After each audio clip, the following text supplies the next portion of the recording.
Chào các bạn, hôm nay mình sẽ cùng mọi người đi làm một đoạn phim mấy giây hoạt hình như này thôi. Đó, đơn giản như này thôi. Xin chào các bạn, tôi tên là Bính, TikTok kiến thức Việt, hoan nghênh mọi người đến với kênh của tôi. Ok, đó, nó sẽ như này thôi. Đó, một hình người nó di chuyển ra như này thôi. Và sẽ nói những câu âm thanh như này thôi. Đó, đơn giản là như vậy thôi. Ok. Ok, đầu tiên là chúng ta trên Photoshop chúng ta phải tạo được các layer như sau. Thân này, đầu này của các nhân vật nó sẽ như này nhá. Cánh tay, chân này, đó, nó sẽ đại loại nó sẽ như này. Thì khi đó các bạn sẽ có được mấy cái hiệu ứng sau. Mình đây mình quét chọn 5 cái hiệu ứng này đi, sau đó mình chọn theo thân nha. Để khi đấy thì chúng ta sẽ có một cái hiệu ứng như sau. Chúng ta sẽ motion, ví dụ như ở đây đi, về đầu dây đi, đầu dây thì mình sẽ có ở vị trí này đi, đây dây thứ 5 này, mình đây motion mình sẽ ở đây. Nhưng mà khi mình về đây ấy thì mình sẽ phải di chuyển nó từ trong đây nó ra cơ. Đó, khi đấy thì mình sẽ có được cái hiệu ứng như này. Đó, nhân vật nó sẽ đi theo người nhá. Đó, chúng ta đầu tiên chúng ta phải cho nó theo đi theo cái thân người nó như này. Ok. Đó. Tuy nhiên thì ở đoạn đầu đây thì mình tắt cái motion của nó đi nha các bạn. Chúng ta sẽ tạo được một cái motion nó sẽ như này đi. Người sẽ cho nó về đây.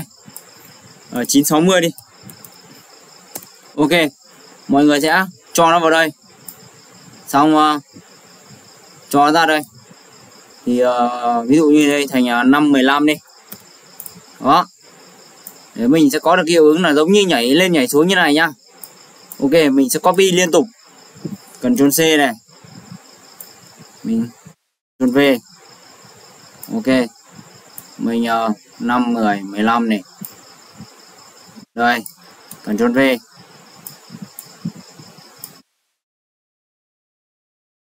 Đây 10. Và mình sẽ tiếp tục. Đây, mình Ctrl V tiếp. Đó. Ra đến đây. Mình Ctrl V tiếp. Rồi, để lại là khi mà mình đã cho đến đây là mình lại Ctrl V tiếp. Đây. Nó sẽ được một số các hiệu ứng kiểu như này. Rồi thì mình xóa cái nút này đi. Mình sẽ được ông này, ông sẽ giống nhảy lò cò ấy, mình sẽ cho cái nhân vật này nó chạy, nó nhảy lên như này, được chưa? Đó, ok.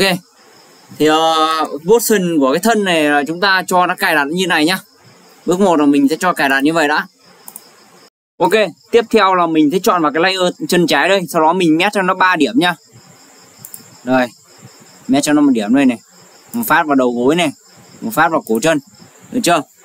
Tuy nhiên ở 3 cái điểm này thì mình sẽ như này nhá. Mình sẽ cho cái điểm này đây là mình sẽ di chuyển cái trục thời gian này nó về 10 phân đã, được chưa? Mình sẽ còn về sau đó mình sẽ di chuyển sau. Như ở đầu tiên đây thì mình phải tạo được một cái con cho nó đã. Đó, nó như thế này đi. Thì đây mình sẽ di chuyển nó sẽ ra đây đã. Mình sẽ làm ra cái 10 con nó như này đã. Ở điểm tiếp theo thì nó như này. Mình sẽ chỉ ví dụ như đây điểm 1 đi, mình sẽ nhấp đi. Điểm 1 nó sẽ nhai. Điểm 1 với cái mình thì nó là cái đùi, cho nên là mình sẽ không di chuyển gì nhiều. Mình sẽ chỉ di chuyển từ điểm số 2 thôi. Như ở đây thì mình sẽ cho nó đi từ đây, mình sẽ cho nó hiện lên xem nào. Đây, mình sẽ cho nó đi về đằng sau nhá. Từ đằng sau tiến lên đằng trước, được chưa? Đây, đằng sau, trước, đằng sau nó sẽ như này. Về mình sẽ cho nó đi như kiểu như này. Tiếp theo đó thì mình sẽ đây, mình sẽ cho điểm số 3 đây. Điểm số 3 thì mình nó sẽ đi như này. Ok. Khi đấy thì mình sẽ có được cái hiệu ứng như sau. Đó, cái chân của mình nó sẽ đi về như này. Đó. Thì sang cái dây tiếp theo, dây số 10 này đi. Mình sẽ cho tiếp là cái đầu gối này nó sẽ tiến lên trên.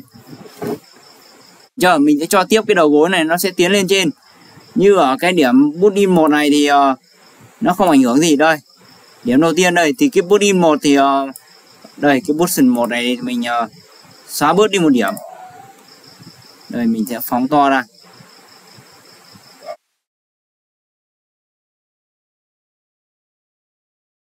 Rồi mình đây mình sẽ phóng to ra tầm 10 giây như thế này đi. Đó, mình sẽ có cái sự di chuyển nó như này nha. Như ở điểm này thì mình sẽ xóa cái điểm lên đi cho nó đỡ nhầm. Cái điểm này nó sẽ không xuất hiện gì. Ok, khi đấy thì mình sẽ di chuyển ra từ chân nó đang bước về đằng sau nhé. Nó sẽ tiến lên đằng trước, nó sẽ như này. Ok, tiếp theo nữa là mình sẽ cho cái điểm này nó tiến lên phía trước. Đó, nó kiểu như này. Đó, điểm số 3 này. Chết rồi. Tiếp theo nữa thì mình sẽ lên cái đoạn là 20 phân đây. Được chưa? Mình sẽ cho lên cái đoạn 20 phân đây. Mình nhấp vào điểm số 2. Mình sẽ cho nó tiến lên như này. Đó. Mình sẽ nhấp vào điểm số 3. Mình sẽ cho nó tiến lên như này. Đây, điểm số 3 đây. Mình sẽ cho nó tiến lên như này. Đó. Khi đấy thì mình sẽ copy một cách thuần tục như sau. Rồi. Mình sẽ 3 điểm mình bật lên. Thì như ở điểm đầu tiên đây, mình sẽ copy, được chưa? Mình khi nó đi lên trên đây thì mình lại cho nó về. Được chưa? Mình lại phải cho nó về. Như ở dây số đây. Đây mình 0, 10, 20 qua 1 đây. Qua 1 thì mình lại phải cho nó về. Đó. Và tiếp theo nữa thì mình lại phải cho nó tiến lên phía trước, được chưa? Đó, mình sẽ tạo ra một cái bước như này. Mình lại cho nó tiến lên phía trước. Ok. Đây nhá. Mình lại cho nó lùi phía sau. Được chưa? Sau đó mình lại Ctrl C tiếp. Được chưa? Mình Ctrl C tiếp ra đây đi. Lên điểm dây số 2 đi. Mình lại cho nó về. Được chưa? Mình lại cho nó về thăng bằng. Sau đó mình lại cho nó tiến lên phía trước. Được chưa? Đó, mình lại cho nó tiến lên phía trước này. Đó, các bạn mình nhớ không nó lại nhầm thì cái chân nó xấu. Ctrl C tiếp. Mình lại cho nó về thăng bằng này. Sau đó mình lại cho nó lùi về sau này. Để cho mình lại cho nó lùi về sau này. Đó. Thì các bạn có thể thấy là chân nó sẽ đi như kiểu như này. Đó, chân nó sẽ đi kiểu như này. Khi đấy thì mình lại cho nó về thăng bằng này. Ctrl C này. Rồi mình lại cho nó lùi về sau này. Đây. Khi đấy thì mọi người có thể thấy là đây, cái chân nó sẽ đi như này nha. Khi đấy thì cái chân của mình nó sẽ đi như này nha. Đó. Ok. Tương tự vậy thì mình làm với cái tay chân. Ở đây mình đang làm này là cái chân gì nhỉ? Cái chân trái đi. Ok, mình đang làm cái này là với cái chân trái. Được chưa? Tương tự vậy thì mọi người sẽ làm với cái chân phải. Cái chân phải nhá. Ok, thì đấy, với cái động tác làm cái chân trái thì mình có được như này nhá. Ok, giờ mình làm nốt cái chân trái, chân phải nữa.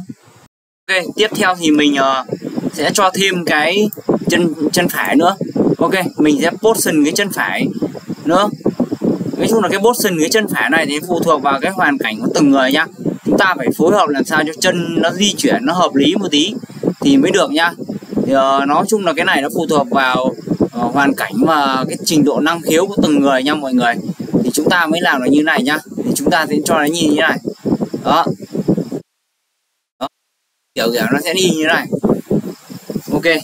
Thì ở phần 1 thì mình giới thiệu tạm thời đến đây thôi. Phần 2 thì mình sẽ giới thiệu về cái cách mình mở mồm này, đánh cái tương tự vậy. Cái bàn tay thì mình sẽ làm tương tự thôi. Và thứ hai là cái miệng nói như nào nhá. Thì ở phần 2 mình sẽ hướng dẫn mọi người.